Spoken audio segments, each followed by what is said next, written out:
సమయమును బట్టి దేవునికి మహిమ కలుగును గాక. ప్రియులారా, దేవుని ఉద్దేశము, దేవుని యొక్క ఆలోచన విధానాలు మనందరము అప్డేట్ అవ్వాలి. అనగా క్రొత్త విషయాలు దేవుని కొరకు నేర్చుకొని క్రొత్త విధానంలో మనం ఉజ్జీవముగా దేవుని కొరకు అడుగులు ముందుకు వేయాలి అని ప్రభు ఆశిస్తూ ఉన్నాడు, మనందరినీ కోరుకుంటూ ఉన్నాడు. అయితే మనం దేవుని కొరకు ఎలా జీవిస్తున్నాం? దేవుడే మనలను ఏర్పరచుకున్నాడు. ఆయన ప్రణాళికలో మనం ఉండాలని దేవుడు కోరుకున్నాడు. సర్వ సృష్టి అంతటినీ కూడా ప్రభువు ప్రేమించి మన కొరకు నిర్మించాడు. ఆయన ప్రణాళికలో ఆశీర్వదించాడు. ఆయన ఇచ్చిన ఆశీర్వాదాన్ని మీరు చక్కగా అనుభవించి మీరు వృద్ధి చెందండి. వృద్ధి చెంది మీరు ఫలించండి. పరలోక మహిమ భూలోకంలోనే సర్వ మానవాళి ఎదుట సాక్షార్థమైన క్రియలు కలిగి జీవించండి అని ప్రభువారు ఆది కాలంలోనే మన పితరుల ద్వారా ఒక ప్రత్యేకమైన మహిమ ప్రణాళిక ఏర్పాటు చేయాలని ఆయన కలిగి ఉన్నాడు. ఆ విధానాన్ని ఏర్పాటు చేశాడు. కానీ పడద్రోయబడిన అపవాది, అగాధములో ఉన్న అపవాది సమయము కొరకు ఎదురు చూస్తూ దేవుడు తన ప్రణాళికలో సృష్టించిన మనుషుల ద్వారా ప్రభువుని మోసపరచాలని, ప్రభువుని అవమానపరచాలని ప్రయత్నం చేస్తూ వచ్చింది. అయితే ప్రియులారా, దాని విధానాన్ని ప్రభు బిడ్డల పట్ల అప్లై చేయగలిగింది, విజయాన్ని సాధించగలిగింది. అందుకే ప్రభు ఏమన్నాడంటే, జాగ్రత్త కలిగి ఉండండి. ఎందుకంటే మీరు జ్ఞానవంతులు కదా. మీరు జ్ఞానవంతులు కాబట్టి మీకు వివేచన, మీకు జ్ఞానమును నేను మీకు అనుగ్రహించున్నాను కాబట్టి మీరు నా మాటలు అర్థం చేసుకుంటారని నేను నమ్ముతూ ఉన్నాను. ప్రియులారా, దేవుని మాటలు అర్థం చేసుకున్నవారు, దేవుని మాటలు అర్థము చేసుకొని వారు. ఒకప్పుడు దేవుని మాటలు అపవాది అర్థం చేసుకోలేకపోయింది. దేవుని ఆలోచన విధానాలను అపవాది అర్థం చేసుకోలేకపోయింది. ఏమండి, దేవుని గద్దింపుకు అది అగాధములో త్రోయబడింది. అలాగే దేవుడు మరి ఒక తరాన్ని తన మహిమ కొరకు ఏర్పాటు చేసుకోవాలి. మరి దేవుని యొక్క నామము గణపరచబడాలని ఆశించాడు. మరి మట్టి ద్వారా దేవుడు మనిషిని పుట్టించి తనకు తోడునిచ్చి మీరిరువురు కూడా చక్కగా జీవించండి, అనుభవించండి, సంతోషించండి, నాకు కృతజ్ఞత కలిగి జీవించండి అని ప్రభు ఎంతగానో తండ్రి అయిన దేవాతి దేవుడు, కుమారుడైన యేసుక్రీస్తు ప్రభువారు, పరిశుద్ధాత్మ దేవుడు మనలను ప్రోత్సహిస్తూ వచ్చినప్పుడు ప్రియులారా, ఆ ప్రోత్సాహాన్ని ఆది పితరులు పోగొట్టుకున్నారు.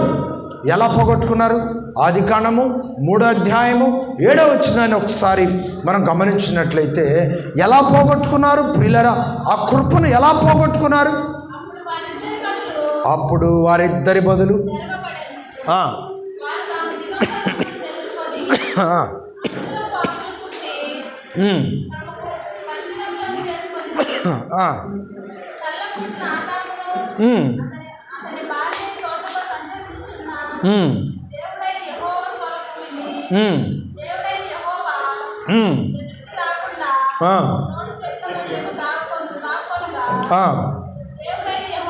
దేవుడైన యెహోవా ఆదామును పిలిచి నీవు ఎక్కడున్నావని, అందుకతడు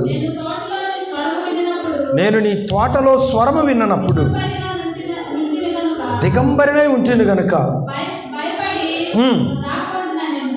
చూడండి, ఇక్కడ మనం గమనించినట్లయితే తన యొక్క దిగంబరు తనము ఏం చేసిందండి?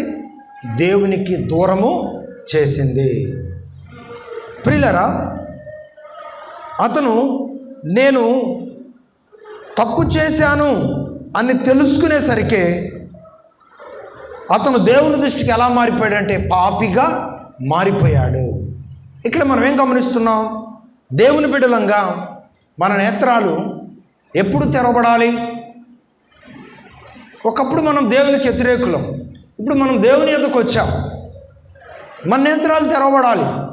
దేవునిలో మన బ్రతుకు దినములన్నీ కూడా సాగిపోయే విధానము కలిగి ఉండాలి. ఇక్కడ మనం గమనించినట్లయితే దేవుని యొక్క పరిపూర్ణమైన సహాయము, దేవుని సహకారాలు, దేవునితో కలిసి ఉండే అనుభవాలు ఎంతో గొప్పగా దేవుని ప్రణాళికలో వారిని నిలబెట్టాయి. ఎవరిని? ఆదామును అవ్వను నిలబెట్టాయి.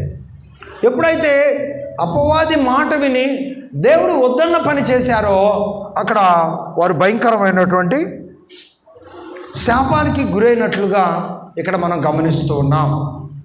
ప్రియులారా, ఈరోజు మనం ఏం నేర్చుకోవాలంటే ఈ అంశం ద్వారా దేవుని బిడ్డలంగా ఈ లోకంలో జీవిస్తున్నప్పుడు మనము దేవుని మాటకు లోబడి ఇతరుల మాట వినకుండా దేవుని మాట వింటూ జీవిస్తే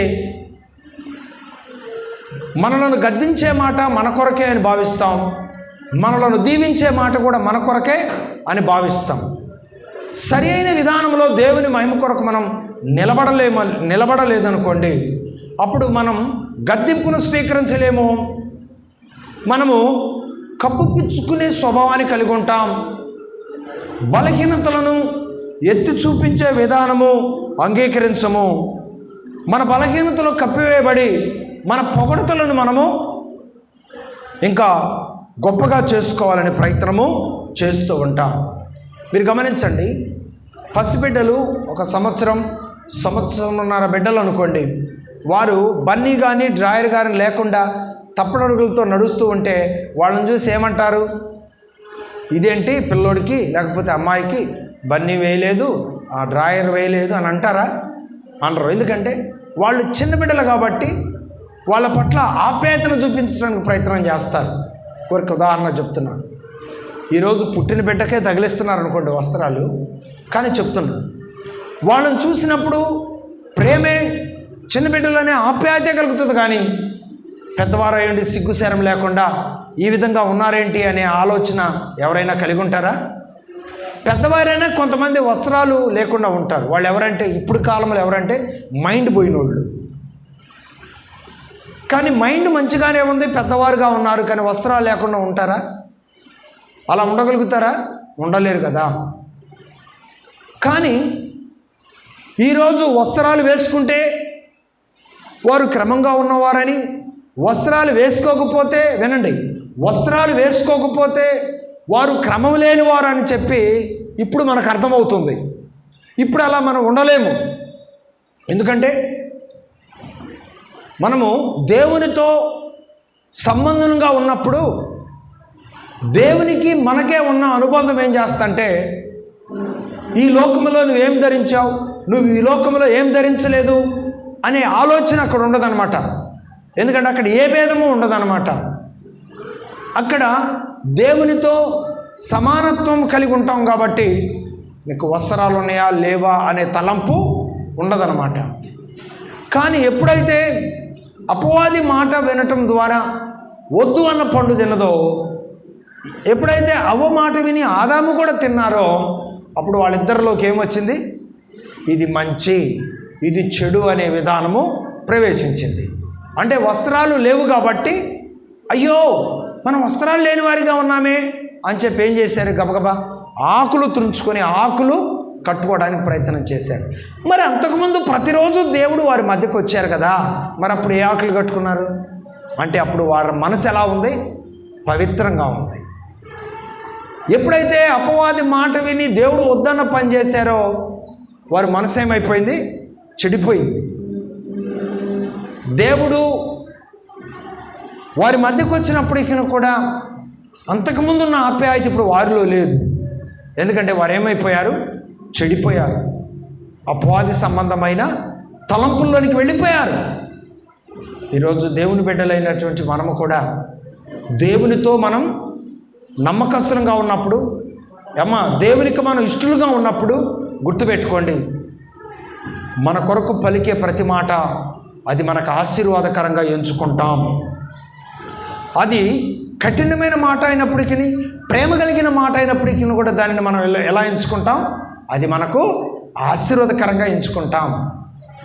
మనము రెండు తలంపుల మధ్య ఉన్నామనుకోండి, మనకు ఆశీర్వాదకరమైన మాట కూడా మనకు ఎలా ఉంటుంది? తప్పు మాటగా, బాధకరమైన మాటగా, బలహీనమైన మాటగా ఈ లోకంలో ఎంచుకునేవారు లేరంటారా? చాలామంది ఉన్నారు. దానిని మీరు ఎలా ఆలోచిస్తున్నారో మీరు ఒకసారి గ్రహించవలసిందిగా ప్రభు పేట నేను తెలియజేస్తున్నాను. తెరవబడ్డాయి నేత్రాలు. ఎప్పుడు తెరవబడ్డాయి? పాపులుగా ఉన్నప్పుడు వాళ్ళ నేత్రాలు తెరవబడ్డాయి.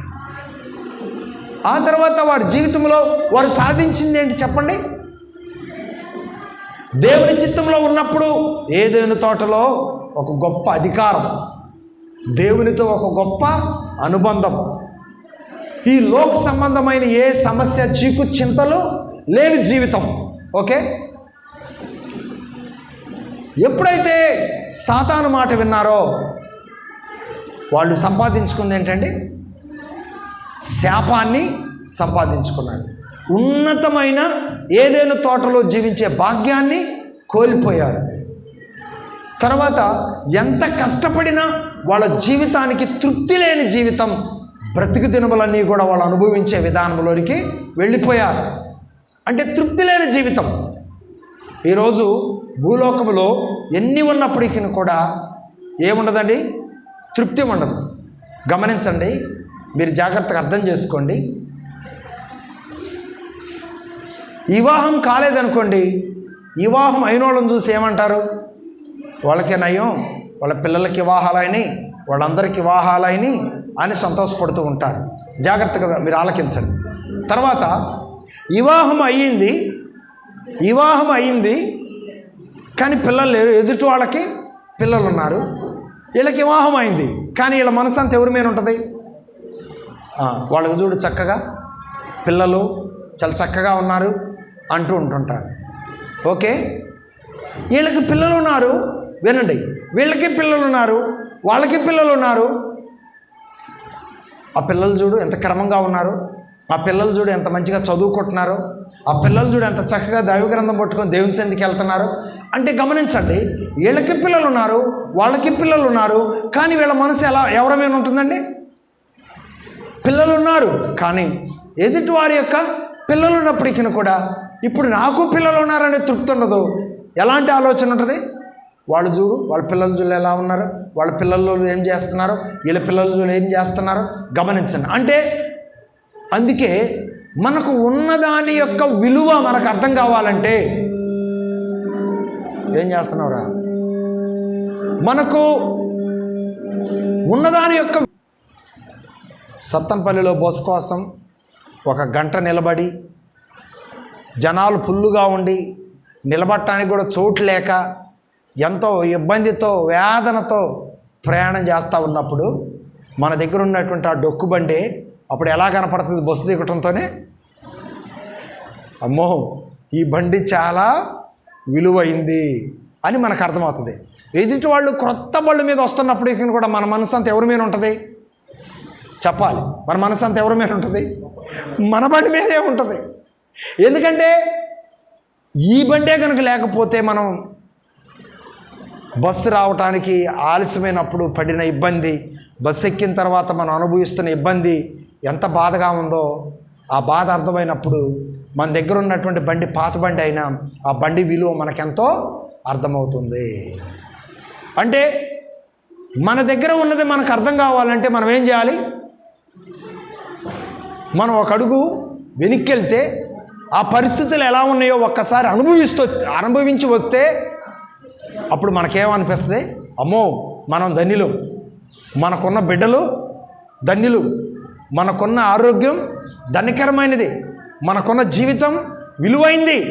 ఎవరినో చూసుకొని దేనినో చూసుకొని మనల్ని మనం బలహీనపరుచుకొని మనల్ని మనం వ్యర్థులుగా భావించుకోవటం దేవుని చిత్తమో కాదు. దేవునికి మహిమార్థంగా బ్రతకటమే దేవుని చిత్తం. ఉన్న దాంట్లో తృప్తిగా బ్రతకటమే దేవుని చిత్తం. దేవుని మహిమ కొరకు మన కళ్ళు తెరవబడ్డాయి.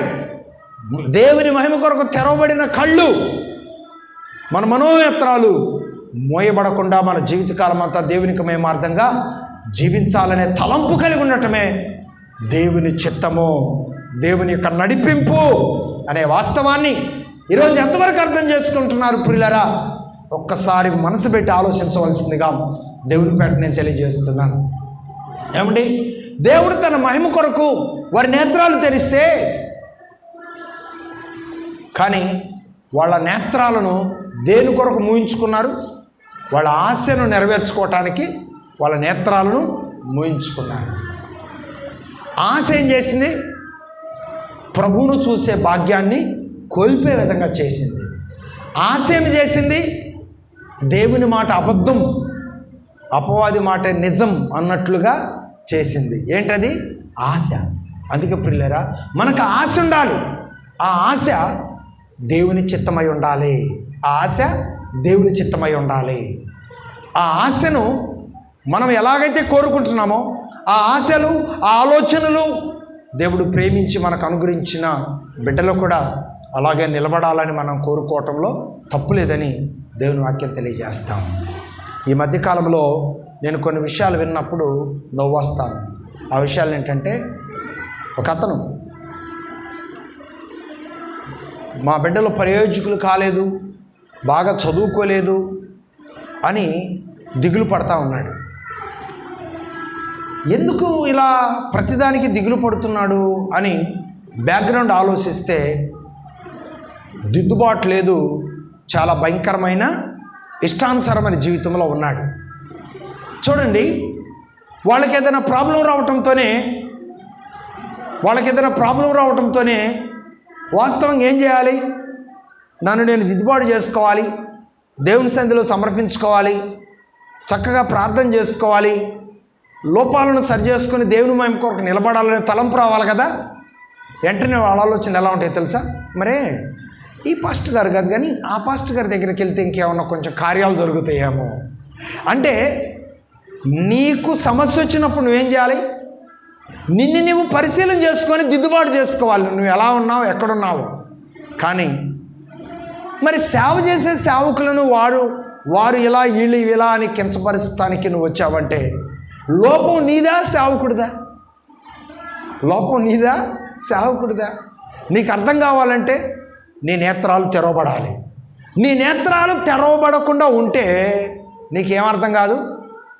నువ్వు ఎలా ఉన్నా నీ స్థితి నీకేమనిపిస్తే, నేను మంచిగానే ఉన్నాను, మంచిగానే తిరుగుతున్నాను, మంచిగానే జీవిస్తున్నాను అనుకుంటావు. కానీ మరి నీ చీకటి క్రియలన్నింటినీ కూడా ఎవరు చూస్తున్నారు? దేవుడు చూస్తున్నాడు కదా. మరి నీ చీకటి క్రియలు నీ దిద్దుబాటు చేసుకోకుండా నా కుమారునికి మేలు జరగలేదు, నా కుటుంబంలో మేలు జరగలేదు, నేను అనుకున్నవి జరగలేదు, నా పంట బాగా బండలేదు, మా కుమారుడికి ఉద్యోగం రాలేదు అని చెప్పి ఏవేమో తలంపులు కలిగి ఎవరినెవరినో ఆశ్రయించి బలమైన ప్రార్థనలు చేయించుకోవాలని తలంపు కలిగి ఉండటం అది దేవుని చిత్తం అంటారా? అది మన ఆలోచన అంటారా? అది దేవుని చిత్తం అంటారా? అది మన ఆలోచన అంటారా? మన ఆలోచనలో మనం ఉంటూ దేవుని చిత్తం అనటం తప్ప కరెక్టా? నేనేమంటానంటే, మనమున్న స్థితిలో దేవునికి మహిమార్థంగా మనం ఉన్నామా లేదా పరిశీలన చేసుకొని ఆ తర్వాత ఎదుటి వాళ్ళ వైపు మనం వేలెత్తి చూపించడానికి ప్రయత్నము చేయవలసిందిగా దేవుని వాక్యం ద్వారా నేను తెలియజేస్తున్నాను. ఓకేనా? అలా మనం ఉన్నామా లేదా? అలా ఉండకపోతే మనం ఎదుటివారిని తొందరపడి అనటానికి ఎప్పుడు ప్రయత్నము చేయకూడదని ప్రభుపేట నేను తెలియజేస్తున్నాను.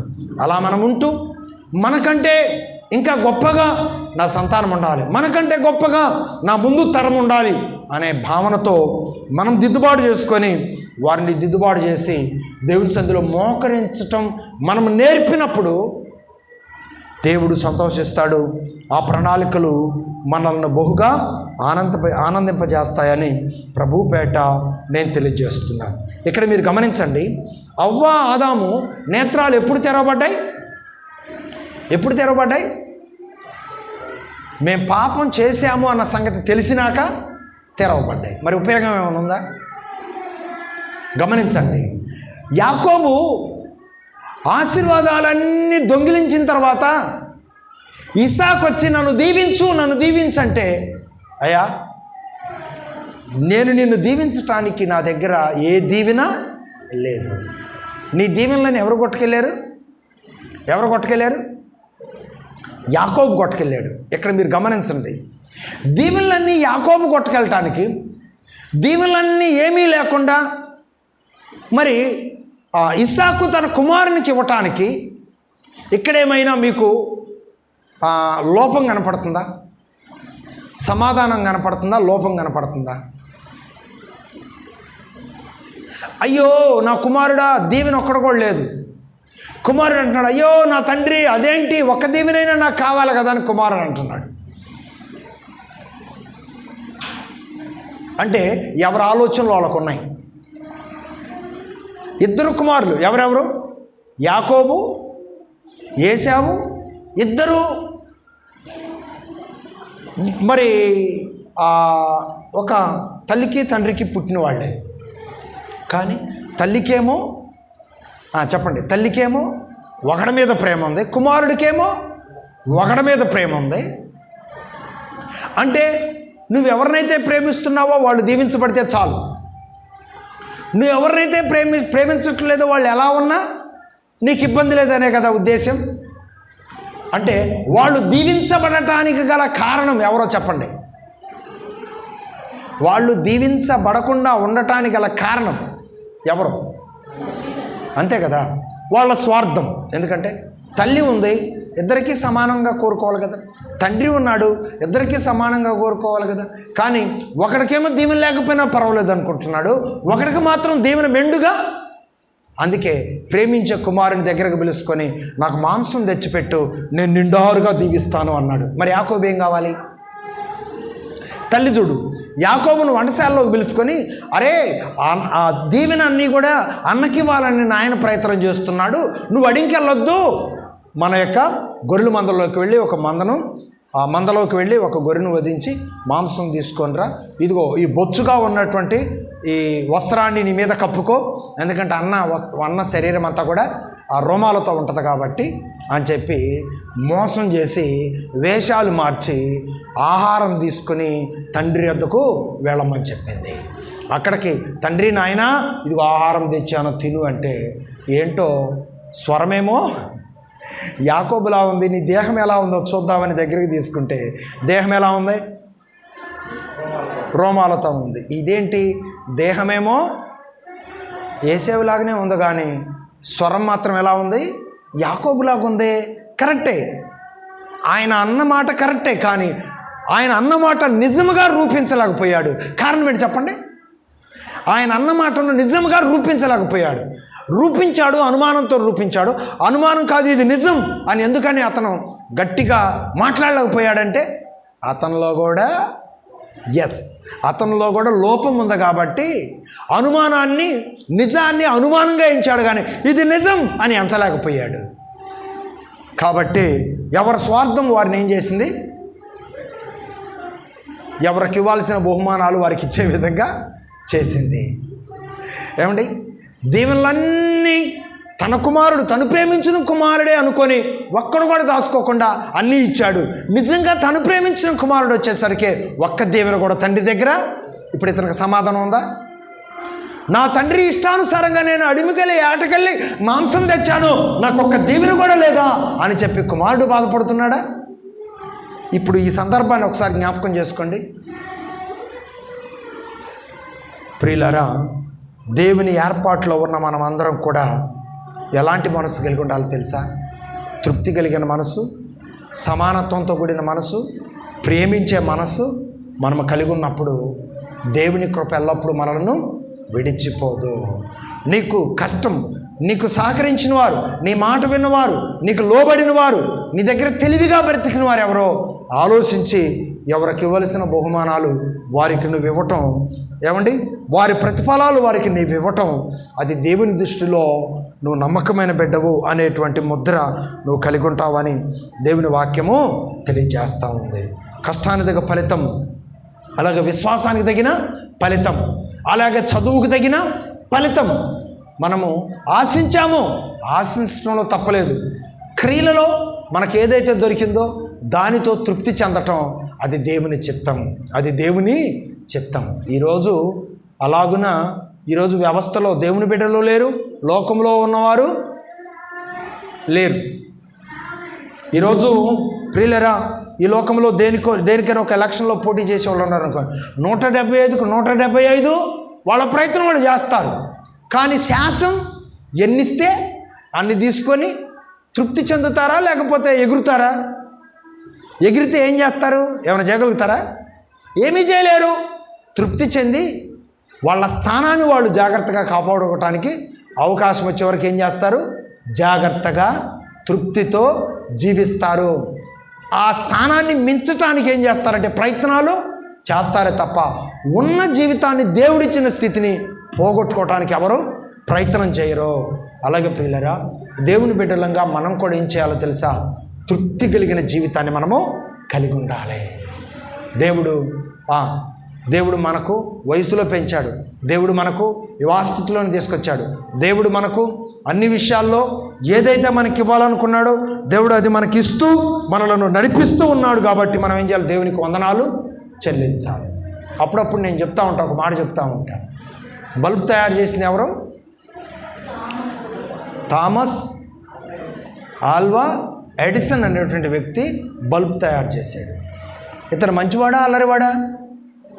అల్లరివాడే. వీడు అల్లరివాడు అని చెప్పి కనుక తల్లిదండ్రులు, తల్లిగారు అతని మీద కోపగించుకున్నట్లయితే అతన్ని ఏమైనా చేయొచ్చు, అంతే కదా? ఇసిరేయచ్చు, లేకపోతే ఏదైనా చేయొచ్చు. ఈ లోకంలో నుండి తీసివేయాలంటే సింపుల్, క్షణం పట్టదు. కానీ ఆ స్థితిలో నుండి అతన్ని ప్రయోజకుడిని చేయాలంటే ఒక గొప్ప విలువైన సమయము కేటాయించవలసి ఉంటుంది.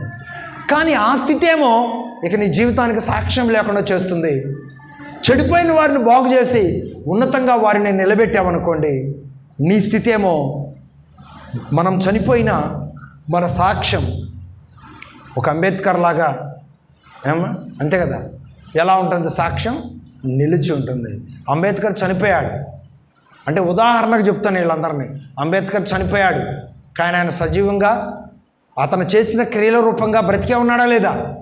క్రియల రూపంగా బ్రతికే ఉన్నాడు. ఇది భౌతిక సంబంధంగా. కానీ ఆత్మ సంబంధంగా ఈ ప్రపంచంలో అందరికంటే గొప్పవాడు ఎవరు? మన ప్రభు అయిన యేసుక్రీస్తు వారు. ఆయన ఏం చేశాడు? భూలోకంలో నిన్ను దీవించడానికి ఎల్లప్పుడూ ఆయన ఇష్టంగా ఉన్నాడు. పరలోకములో ఆయన సిద్ధపరిచిన రాజ్యాన్ని నీకు ఇవ్వటానికి ఆయన ఎల్లప్పుడూ సిద్ధంగా ఉన్నాడు. ఆయన కొరకు సమర్పించుకున్న ప్రియులారా, మన అనుభవాలు, మన విధానాలు, మనం తెరవబడిన వారంగా ఉన్నామా? మోయబడిన వారంగా ఉన్నామా? దేవుని ప్రణాళికలలో నిలిచిన వారంగా ఉన్నామా? ఇష్టానుసారంగా ఈ లోకంలో జీవించి నష్టపోవటానికి ఇష్టపడుతున్న వారంగా ఉన్నామా? ఒకసారి జ్ఞాపకం చేసుకోవాల్సిందిగా నేను ప్రయత్నం చేస్తున్నాను. ఏమండి, పరుగు పందెము ప్రారంభమయ్యేటప్పుడు అందరూ ఒకేసారి ప్రారంభం అవుతారు. అందరూ ఒకేసారి ప్రారంభం అవుతారు, చూడండి. కానీ ఎవరికి దేవుడిచ్చిన స్థాయిలో వారు ఏం కలిగి ఉండాలి? తృప్తి కలిగి ఉండాలి. ఒక వ్యక్తి సగం దూరం పరిగెత్తాడు, ఏదో అనారోగ్యం ప్రాబ్లం అయింది, ఆగిపోయాడు. అతనికి ఏ తృప్తి ఉండాలి?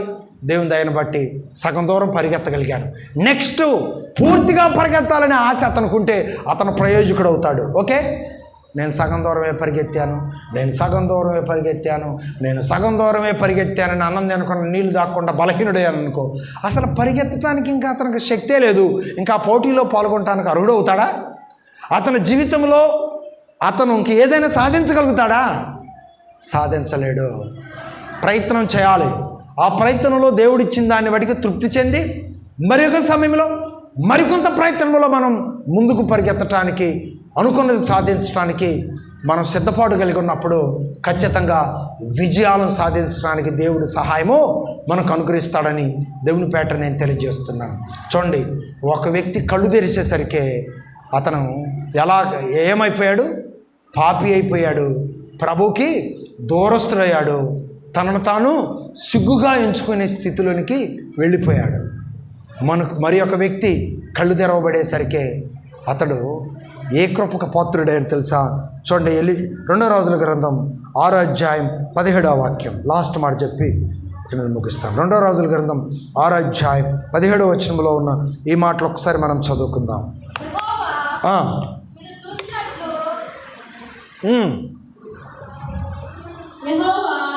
యెహోవా వీడు చూచునట్లు దయచేసి వీని కన్నులను తెరువమని ఎలీషా ప్రార్థన చేయగా యెహోవా ఆ పనివాని కండ్లను తెరవజేసెను. కనుక వాడు ఎలీషా చుట్టూను పర్వతములు అగ్ని గుర్రముల చేత రథముల చేతను నిండి ఉండుట చూచాను. ఇక్కడ గమనించండి, ఇతను కళ్ళు తెరవబడినప్పుడు ఏం చూశాడు? దేవుని సహాయాన్ని చూశాడు, అగ్ని రథాలను చూశాడు, దైవ సేవకులు దేవుని సమూహం చూశాడు, ధన్యుడయ్యాడు. కానీ ఆదాము అవ్వ కళ్ళు తెరవబట్టడంతోనే ఏం చూశారు? శాపాన్ని, దేవునికి విరోధమైన ఆలోచన, దేవుని చిత్తంలో లేని పరిస్థితులను వారు చూడటం జరిగింది. దేవుని ప్రణాళికలో ఉన్నప్పుడు ఆలోచన ఉందా? అయ్యో మేము సిగ్గుగా ఉన్నాము, అయ్యో మాకు వస్త్రాలు లేవనే తలంపు ఉందా? తలంపులు లేవు. అపవాది మాట విని దేవుని పవిత్రతను పోగొట్టుకొని గుడ్డివారయ్యారు. గుడ్డివారిగా మార్చబడిన వారు దేవుని కృపను పొందుకొని వెలుగును, దేవుణ్ణి, మహిమను పొందుకునే భాగ్యవంతులుగా మారిపోయారు. ఒకప్పుడు ఏమండి లోకాన్ని చూస్తున్నారు కానీ దేవుని మహిమను చూడలేదు. కానీ దేవుని యొక్క సేవకుని మాట వినినటువంటి ఆ భక్తుడు దేవుని సహాయాన్ని పొందగలిగాడు, దేవుని మహిమను చూడగలిగాడు. ఓకే, లోకములో గురుడితనముతో ఉన్నటువంటి గురుడివాడు దేవుని మాట ప్రకారము అతడు తన గురుడితనాన్ని పోగొట్టుకున్నాడు. మత్తయి సువార్త 9వ అధ్యాయం 30 నుంచి 31 వచనాలు మనం చదువుకున్నట్లయితే ఇక్కడ ప్రభువారు మాట్లాడుతున్నాడు. చూద్దామా ఒకసారి? మత్తయి సువార్త 9వ అధ్యాయం 30 నుండి 31 వచనాలు, 2 వచనాలు చదివినట్లయితే ఇక్కడ ప్రభు ఒక మాట చెప్తున్నాడు. మత్తయి సువార్త 9వ అధ్యాయం 30 నుంచి 31 వచనం. వారి కన్నులు తెరవబడిను. అప్పుడు యేసు ఇది ఎవరికీ తెలియకుండా చూచుకొనుడని వానికి ఖండితముగా ఆజ్ఞాపించను. అయినను వారు వెళ్ళి ఆ దేశమంతటా ఆయన కీర్తిని, అది దేవుని మహిమ ద్వారా ఏమండి లోక సంబంధమైన గురుడితనం, పాప సంబంధమైన గురుడితనం, మనోనేత్రాల గురుడితనం పోగొట్టుకున్న వారు ఏం చేస్తారు? వద్దన్నా కానీ ఆయన మహిమను గురించి గణపరచకుండా, బోధించకుండా, ప్రచారం చేయకుండా ఉండలేరు. ఆయన మహిమలో ఉంటూ అపవాది మాటలు విన్నవారు ఏమవుతారు? అవ్వ ఆదాము వలె మహిమను కోల్పోతారు, కృపను కోల్పోతారు, పవిత్రతలో గుడ్డివారైపోతారు. దేహ విషయంలో మాత్రం ఎలా ఉంటారు? మెలకువ కలిగి ఉంటారు. దేహ విషయంలో మెలకువ కలిగి ఉంటారు, ఆత్మ విషయంలో గుడ్డివారై ఉంటారు. ఇప్పుడు మీరు గమనించండి, ఒకప్పుడు ఆత్మ విషయంలో అవాదం ఎలా ఉన్నారు? పవిత్రులుగా ఉన్నారు. కానీ ఆత్మను, పవిత్రతను పోగొట్టుకున్న తర్వాత దేవుని విషయంలోనేమో గుడ్డివారయ్యారు, దేహ విషయంలో ఏమయ్యారు? మెలకువ కలిగిన వారిగా ఉన్నారు. కానీ ఈ స్థితి, ఈ తెరవబడిన స్థితి వాళ్ళకి ఏమాత్రం ప్రయోజనకరమైనది కాదు. ఈరోజు ప్రయోజనకరమైన వాటికేమో విలువ ఇవ్వటం లేదు, ప్రయోజనం కాని వాటి కొరకేమో ఈరోజు విలువ ఇవ్వటానికి మనం ప్రయత్నము చేస్తున్నాము. అది మనకెప్పుడు క్షేమస్థితి కాదు అని ప్రభుపేట నేను తెలియజేస్తున్నాను. ప్రయోజనమైన స్థితి ఏంటో తెలుసా? తృప్తికరము అని చెప్పండి. ప్రయోజనకరమైన స్థితి ఏంటి? తృప్తికరము. ప్రయోజనం లేని స్థితి ఏంటి? ప్రయోజనం లేని స్థితి ఏంటి? మనకు అన్న దానిని ఆశించి జీవితాన్ని మనం కృంగజేసుకోవటం, దాన్ని ఏమంటారు? ప్రయోజనం లేని స్థితి అంటారు.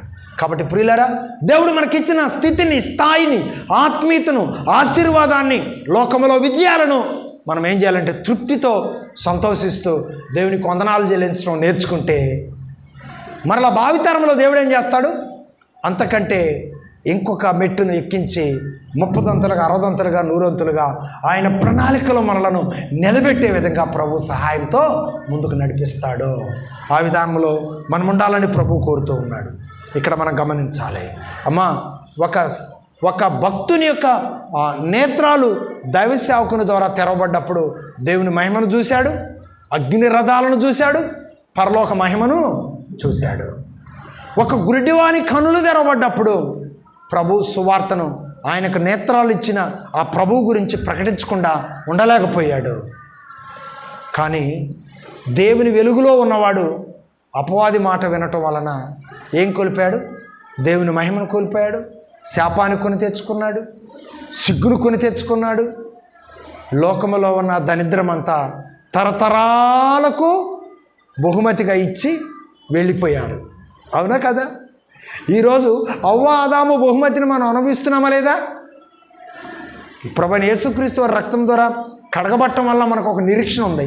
అదేంటంటే ఈ నిరీక్షణ మనలను సిగ్గుపరచదు. ఏంటా నిరీక్షణ?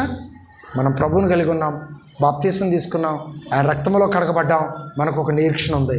భూలోకంలో మనం ఎలా ఉన్నా దేవుని కలిగి ఉండి దేవుడిచ్చిన దాంతో తృప్తి కలిగి ఆయనకి ఇష్టంగా జీవించినట్లయితే ఏమండి, ప్రభు మనకు పరలోక రాజ్యాన్ని ఇవ్వబోతున్నాడు. ఈ లోకంలో స్థితి అంతా మర్చిపోయి ప్రభుతో ఆనందించే గొప్ప భాగ్యాన్ని మనము పొందుకోబోతున్నాం. అసలు వాస్తవంగా అది ఎవరు పొందుకున్నారు? మొదటగా ఎవరు పొందుకున్నారు? అవ్వ ఆదాము పొందుకున్నారు. మరలా ఆ భాగ్యాన్ని ఎవరు పోగొట్టుకున్నారు? అవ్వ ఆదామే పోగొట్టుకున్నారు. వారు పోగొట్టుకున్న భాగ్యాన్ని వారితోనే ముగింపు జరిగిందా? వారి తర్వాత వచ్చిన సంతానం అంతటికి వ్యాప్తి చెందిందా? మరి ఆదాము ద్వారా వచ్చిన దరిద్రాన్ని పోగొట్టుకోవాలంటే ఇప్పుడు మరలా మనం ఎవరిని ఆశ్రయించాలి? కడపటి ఆదాము అయిన యేసుక్రీస్తు వారిని మనము అనుసరించేవారిగా ఉన్నప్పుడు మొదటి ఆదాము పొందిన కృపను మనం తిరిగి పొందుకోవటానికే ప్రభువైన యేసుక్రీస్తు వారి లోకములకు వచ్చి మన కొరకాయ శ్రమపడి, సిలువేయబడి, మరణించి, సమాధి చేయబడి పరదేశకు వెళ్ళి మన కొరకు స్థలాలను సిద్ధపరుస్తున్నాడు. ఆ భాగ్యాన్ని మనం పొందుకోవాలంటే మనం ఎలా ఉండాలి? ఈ లోకంలో అవ్వ ఆదాము వలె పొందిన మహిమలో గురుడితనం కలిగిన వారిగా కాకుండా ఏమంటే గురుడితనంగా ఉన్నటువంటి ఒక భక్తుడు నేత్రాలు తెరవబడిన తర్వాత ఎలాగైతే రథాలను, దేవుని మహిమను, దైవ సన్నిధిని చూశాడో, ఒక గురిడివాడు యేసుప్రభు ద్వారా నేత్రాలు తెరవబడిన తర్వాత ఎలాగైతే ఆ భాగ్యం ఇచ్చిన దేవుని సువార్తను ప్రపంచమంతటా ప్రకటించడానికి ఎలాగైతే సిద్ధపడాడో, ఆ సమర్పణ త్యాగం మనలో కూడా కలిగి ఉండాలంటే మనం ఏం చేయాలి? మనకు దేవుడిచ్చినటువంటి ఆ భాగ్యాన్ని తృప్తితో కాపాడుకొని అడుగులు ముందుకు వేయటము, దేవునికి మహిమార్థంగా జీవించటం మనం పోగొట్టుకోకూడదు. వాళ్ళ మాటలు, వీళ్ళ మాటలు, అవి ఇవి అవన్నీ మనల్ని ఏం చేస్తాయి? మనలను బలహీనపరుస్తాయి, కించపరుస్తాయి. కానీ మన ముందున్న మార్గం, మన ముందున్న సహవాసం, మన ముందున్న మాటలు ఏం చేస్తాయి? ఆ స్థితిలో మన జీవితకాలం అంతా నిలబెట్టి మనల్ని ముందుకి నడిపిస్తాయి.